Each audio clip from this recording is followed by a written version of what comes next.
పశ్చిమాసియాలో ఉద్రిక్త వాతావరణం నెలకొంది. మిస్సైళ్లు, బాంబుల మోతతో ఇరాన్, ఇజ్రాయెల్ దేశాలు దద్దరిల్లుతున్నాయి. పరస్పరం డ్రోన్లు, మిస్సైళ్ల వర్షంతో భీకర పరిస్థితులు నెలకొన్నాయి. తొలుత ఇరాన్పై ఇజ్రాయెల్ సేనలు దాడి చేశాయి. అనంతరం ఒకేసారి 8 దేశాలపై మిస్సైల్స్ ప్రయోగించింది Tehran. Israel, Bahrain, Kuwait, Saudi Arabia, Abu Dhabi, Qatar, Jordan, యుఏఈపై ఇరాన్ పంజా విసిరింది. బహ్రెయిన్లోని అమెరికా సైనిక స్థావరంపై దాడి చేసింది. ఆపరేషన్ రైజింగ్ లయన్ 2.0 పేరుతో టెహ్రాన్పై నెతన్యాహు సేనలు దాడులు చేస్తున్నాయి. ఇజ్రాయెల్ మెరుపు దాడులను తిప్పికొట్టింది ఇరాన్.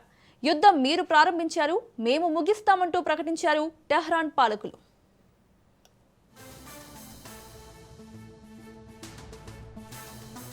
అణు ఒప్పందంపై అమెరికా, ఇరాన్ మధ్య ఉద్రిక్తతలు కొనసాగుతున్న వేళ కీలక పరిణామం చోటు చేసుకుంది.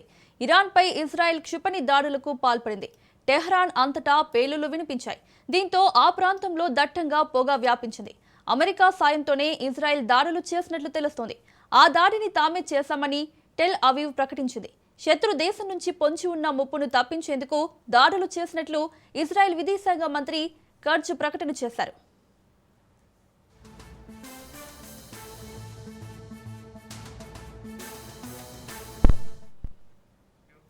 Iran supreme leader Khamenei, Iran అధ్యక్షుడు మసౌద్ పెజెష్కియాన్ నివాసం, నిఘా ప్రధాన కార్యాలయం సహా 30 ప్రాంతాలు లక్ష్యంగా దాడులు జరిగాయి. టెల్ అవీవ్ సైన్యం దేశ ప్రజలను అప్రమత్తం చేసింది. వైమానిక దాడులు జరిగే అవకాశం ఉన్నందున దేశంలో ఎమర్జెన్సీ ప్రకటించింది. స్కూళ్లు, కార్యాలయాలను మూసివేయాలని ఆదేశించింది. పౌర విమానాలకు ఇజ్రాయెల్ గగనతలాన్ని మూసివేసింది. అటు ఇరాన్, ఇరాక్లు కూడా గగనతలాన్ని మూసివేస్తున్నట్లు ప్రకటించాయి.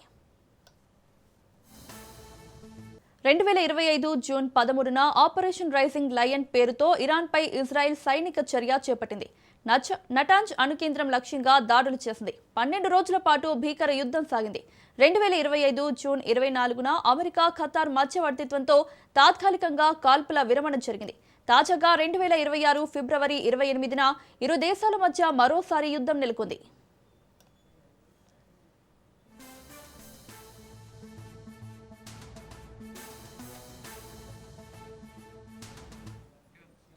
అంతర్జాతీయ అణుశక్తి సంస్థ వివరాల ప్రకారం నటాంజ్, ఫోర్డోలోని ఇరాన్ భూగర్భ యురేనియం కేంద్రాలు, ఇస్ఫహాన్లోని యురేనియం తరలింపు కేంద్రంపై గతంలో ఇజ్రాయెల్ దాడులు జరిగాయి.